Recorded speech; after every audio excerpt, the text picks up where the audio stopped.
अक्कलकोटमध्ये घडलेली स्वामींची ही खरी लीला पाहून विज्ञानानेही हात टेकले.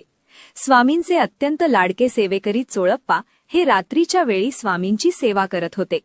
स्वामी गाढ झोपले होते आणि चोळप्पा त्यांचे पाय चेपत होते.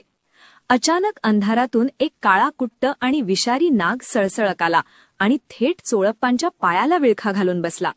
चोळप्पा घाबरले, पण स्वामींची झोप मोड होऊ नये म्हणून ते जागेवरच स्तब्ध राहिले.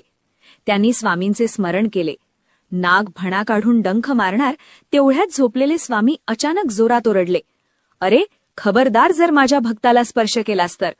आणि काय आश्चर्य, त्या विषारी नागाने एका सेकंदात आपली फणा खाली घेतली आणि चोळप्पांच्या पायाचा विळखा सोडून तो शांतपणे तिथून निघून गेला. झोपेतूनही आपल्या भक्तांचे रक्षण करणाऱ्या अक्कलकोटच्या स्वामींच्या चरणांत सर्व ब्रह्मांड आहे. तुमचाही या परब्रह्मावर विश्वास असेल तर कमेंटमध्ये श्री स्वामी समर्थ नक्की लिहा आणि हा व्हिडिओ स्वामी भक्तांना शेअर